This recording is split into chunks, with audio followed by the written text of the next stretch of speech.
Hello everyone, कैसे हो? मस्त हो? मस्त ही होगे। अच्छे रहना चाहिए।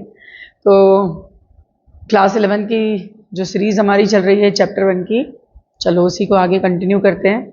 तो last topic empirical formula molecular formula explain हुआ था। एम्पिरिकल फार्मूला मॉलिक्यूलर फार्मूला के जो न्यूमेरिकल्स होते हैं वो बहुत ज़्यादा इंपॉर्टेंट होते हैं यहाँ पे। तो हम लोग एक न्यूमेरिकल देख लेते हैं, इसको किस तरह से सॉल्व किया जाता है। हमारे पास एक न्यूमेरिकल है जिसमें हमको दिया हुआ है कार्बन 54.24%, हाइड्रोजन है 9.05% और ऑक्सीजन इज 36.71%।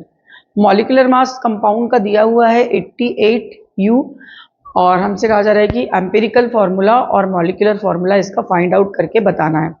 देखो, जब भी हमें मॉलिक्यूलर फार्मूला निकालना होता है तो पहले हमको एम्पिरिकल फार्मूला निकालना ही पड़ेगा, क्योंकि दोनों के बीच का ही रिलेशन से फिर मॉलिक्यूलर फार्मूला आगे निकल कर आता है। और इसके लिए हमको एक टेबल बनानी पड़ती है और टेबल बनाते हैं तो ये जो क्वेश्चन है ये सॉल्व हो जाता है। तो देखते हैं कैसे क्या क्या कॉलम रहेंगे इसमें।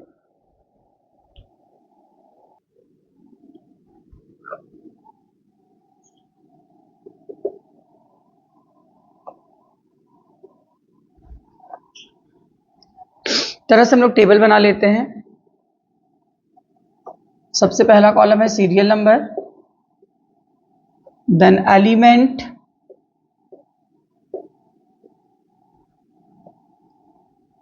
परसेंटेज ऑफ एलिमेंट,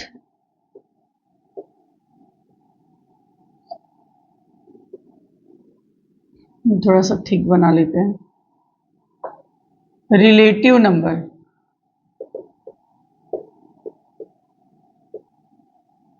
और फिर उसके बाद आ जाता है सिंपल रेशियो और रेशियो।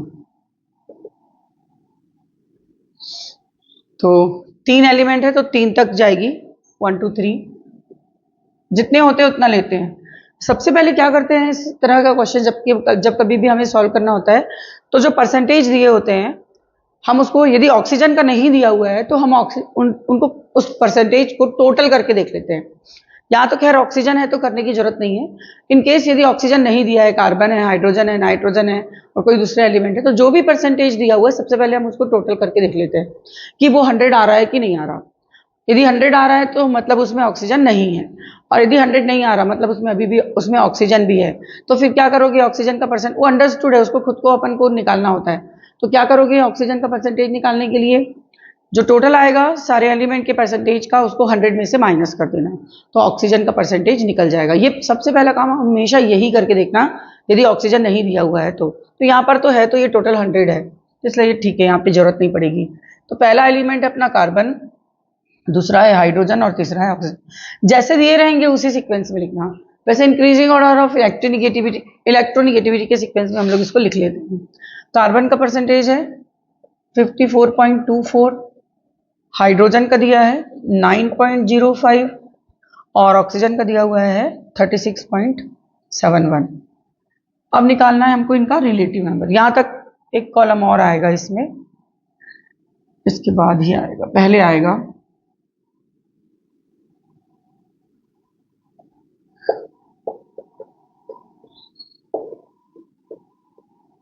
Atomic mass. जो एलिमेंट है उनका एटॉमिक मास भी लेना है। तो यहाँ कार्बन का हो जाएगा 12, हाइड्रोजन का 1 और ऑक्सीजन का हो जाएगा 16। अब हमको निकालना है रिलेटिव नंबर। तो रिलेटिव नंबर के लिए हम ये फॉर्मूला यूज करेंगे हमेशा, relative number is equal to percentage of element divided by atomic mass. ठीक है, तो फर्स्ट वाले का निकालेंगे तो क्या हो जाएगा, relative number 54.24 divided by 12। Hydrogen के लिए हो जाएगा 9.05 अपॉन 1, तो ये इतना ही आ जाएगा। और इसका रहेगा 36.71 अपॉन 16, क्योंकि इसका एटॉमिक मास 16 है। डिवाइड कर लेते हैं इनको, यहाँ आ जाएगा 4.52 और यहाँ आ जाएगा 2.29। तो ये निकल गए हमारे रिलेटिव नंबर। अब इसमें देखते हैं कि सबसे स्मॉलेस्ट नंबर कौन सा है। जितने रिलेटिव नंबर आएंगे उसमें देखना है सबसे स्मॉलेस्ट नंबर कौन सा है। 4 है ये, 4.5, 9.0 और ये 2.2। तो सबसे स्मॉल नंबर ये है। जो सबसे स्मॉलेस्ट नंबर होता है उस नंबर से इन सबको डिवाइड करते जाते हैं। तो यहाँ पे 2.29 सबसे स्मॉलेस्ट नंबर है, तो सिंपल रेशियो निकालने के लिए इससे हम इन सबको डिवाइड करेंगे। तो कर देते हैं 4.52 divided by 2.29, 9.05 divided by 2.29 and 2.29 divided by 2.29। जो स्मॉलेस्ट नंबर है वो खुद ही से डिवाइड हो जाएगा, तो ये आ जाएगा 1। इनका भी देख लें कितना आएगा, तो यहाँ आ जाएगा 1.97 और यहाँ आ जाएगा 3.95। जो रेशियो होती है हमारी वो इंटीजर में होनी चाहिए। एक्चुअली में जो सिंपल रेशियो आती है उसी नंबर को हम यहाँ पर लिखते हैं, लेकिन वो इंटीजर में होना चाहिए, तो इसलिए क्या करते हैं, इन नंबर्स को हम राउंड ऑफ करके लिखते हैं।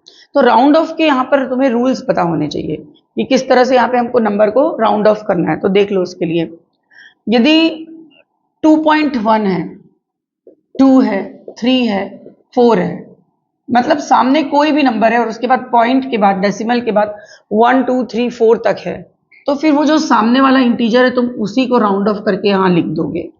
इस केस में यहां पर हमको 2 ही लिखना होगा। जो भी नंबर सामने है पॉइंट के उसको यहां पर तुमको लिखना है।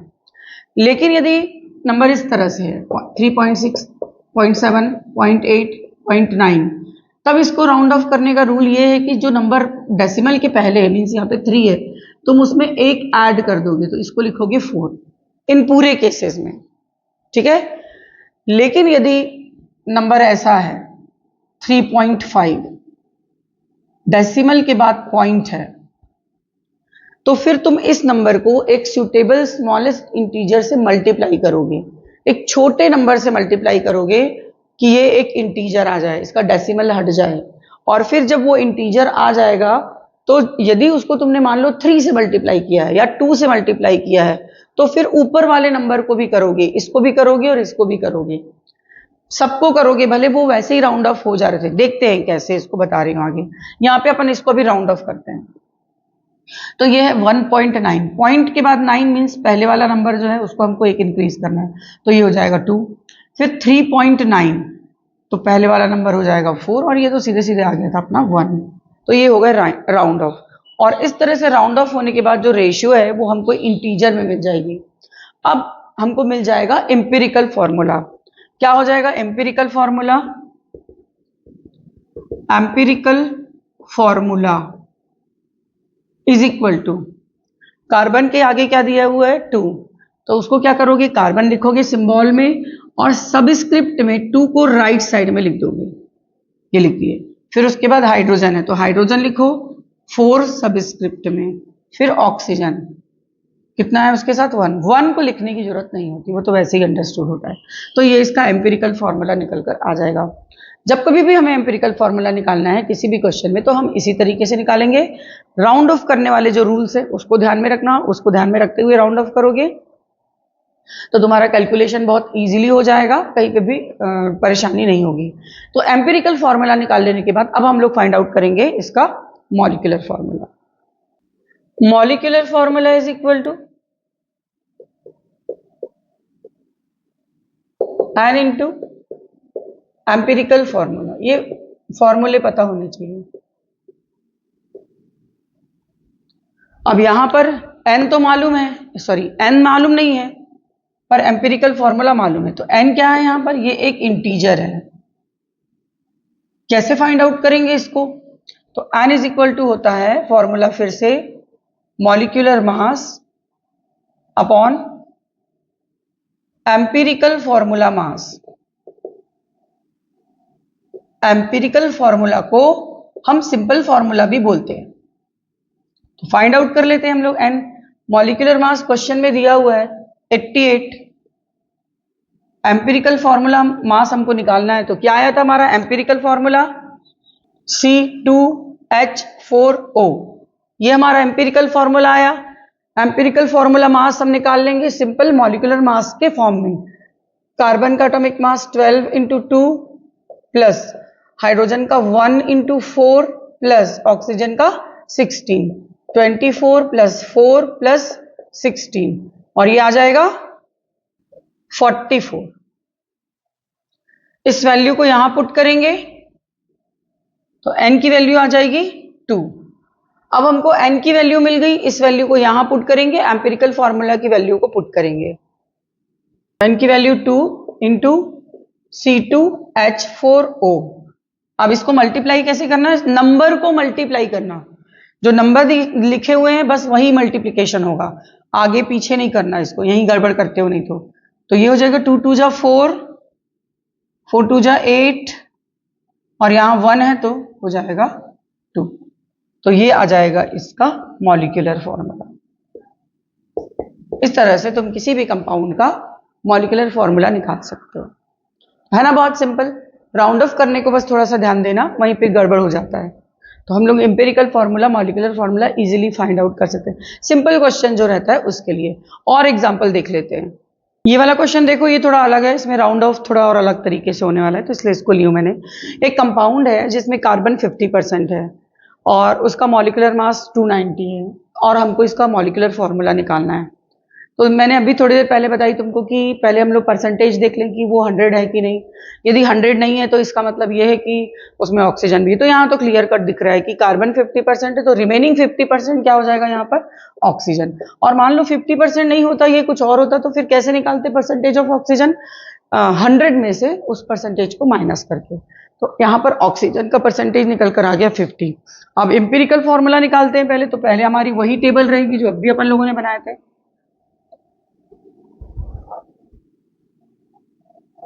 सीरियल नंबर,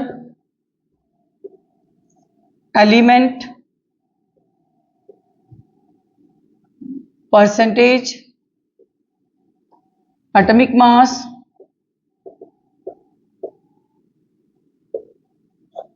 रिलेटिव नंबर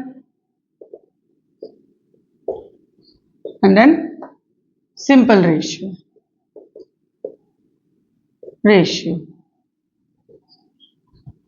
दो है तो दो ही ले लेते हैं इसमें, 1 2। एलिमेंट है कार्बन, ऑक्सीजन, ये भी 50%, ये भी 50%। एटॉमिक मास इसका है 12 और इसका है 16।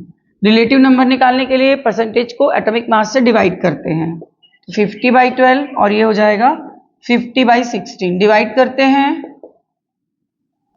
तो ये आ जाएगा 4.16 एंड दिस वन 3.12। अब हमें फाइंड आउट करना है सिंपलेस्ट नंबर, इसके लिए हम सिंपल रेशियो, सॉरी, इसके लिए हमको देखना है इसमें स्मॉलेस्ट नंबर कौन सा है, तो 3.1 है, तो उससे इन दोनों को डिवाइड करेंगे अलग अलग। तो 1.6 अपॉन 3.12, 3.12 डिवाइडेड बाई 3.12, ये आ जाएगा 1 और यहाँ आ जाएगा 1.33।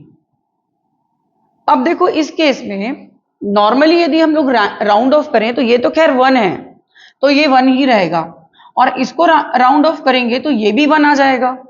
तो जब कभी भी क्वेश्चन में तुम एम्पिरिकल फॉर्मूला निकालने जा रहे हो और दोनों एलिमेंट का सिंपल रेशियो या रेशियो 1 आ रहा है, स्पेशली 1 के लिए बोल रही हूं मैं, 2 के लिए नहीं बोल रही हूं, नंबर 1 आ रहा है, जितने भी एलिमेंट हैं उस कंपाउंड में यदि सबका रेशियो 1 1 1 आ रहा है तो फिर उस केस में राउंड ऑफ करने का जो रूल है वो अलग हो जाएगा। उस केस में राउंड ऑफ करने के लिए हम रिलेटिव नंबर को राउंड ऑफ करेंगे, हम ये स्टेप स्किप कर देंगे। स्किप पहले करके तो देखना पड़ेगा, तभी तो पता चलेगा कि 1 आ रहा है या नहीं आ रहा, पर लेकिन फिर आगे जाकर हम लोग ये वाला स्टेप स्किप कर देंगे, हम सीधे सीधे इसको राउंड ऑफ करेंगे। तो यहां पर तुम 4.16 को राउंड ऑफ करोगे तो ये कितना आ जाएगा 4, और 3.12 को राउंड ऑफ करोगे तो ये आ जाएगा 3। 1 1 नहीं लेना है यहाँ, इस तरह से राउंड ऑफ करके लेना है। बट उस केसेस में जहां पर सिंपल रेशियो 1 1 आ रही है, 2 2 के लिए नहीं है, 3 3 के लिए, स्पेशली 1 के लिए है, ठीक है। तो हमारा एम्पिरिकल फॉर्मूला निकल कर आ गया,